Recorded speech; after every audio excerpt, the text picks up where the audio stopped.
अस्सलाम वालेकुम सोने बच्चों। मैं सुनाती हूँ आपको मज़े की कहानी मेरी ज़ुबानी। और आज की कहानी है शादी खाना बर्बादी। मीनू को उसकी मम्मा ने आवाज़ लगाई, मीनू बेटा जल्दी से तैयार हो जाओ, हमें शादी पर जाना है। मगर अम्मी मुझे भूख लगी है। खाना वहीं खाना है हमें। उफ़ो, मुझे भूखे पेट जाना पड़ेगा इस फंक्शन में। चलो अल्लाह मालिक है। ये सोचकर मीनू अपनी फ्रॉक को उठाकर तैयार होने चल पड़ी। शादी हाल लोगों से खचाखच भरा हुआ था। मीनू अपनी फैमिली के साथ एक कोने में बैठी थी कि अचानक हॉल में एक हलचल हुई।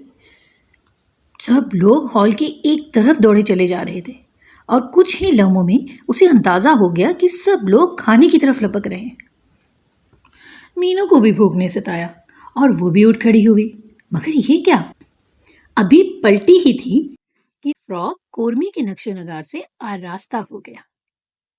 हाय मेरा इतना खूबसूरत फ्रॉक, वो रोते हुए बोली।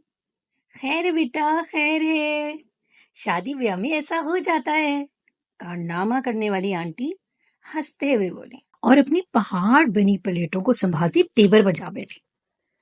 लोगों की प्लेटों को देखकर मीनू को फिर भूख सताई। फ्रॉक का दुख दिल में लिए वो आगे बढ़ी। लेकिन ये क्या, यहाँ तो एक महाज खड़ा था। हर कोई अपनी प्लेट को हिमालय के पहाड़ बनाने में लगा हुआ था।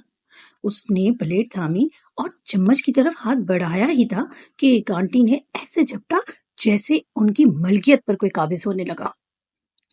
मीनू हैरान और परेशान इस दंगल को देखे जा रही थी कि अचानक किसी ने उसके हाथ में चमचा थमाते हुए कहा, लो बेटा तुम भी ले लो। मगर यहाँ लेने को कुछ था ही नहीं सिवाय सादा चावलों के जो इसने अपनी प्लेट में निकाले।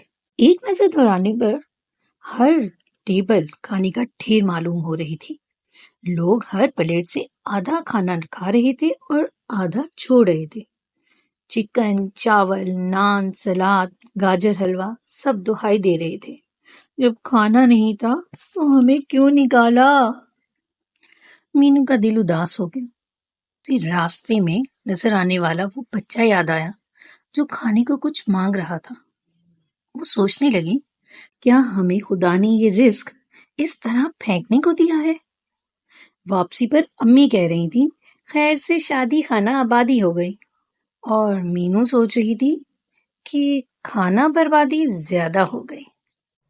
प्यारे बच्चों, अगर कहानी पसंद आई तो चैनल को सब्सक्राइब करो ताकि हर नई कहानी सबसे पहले आपको सुनने को मिले। अल्लाह हाफिज।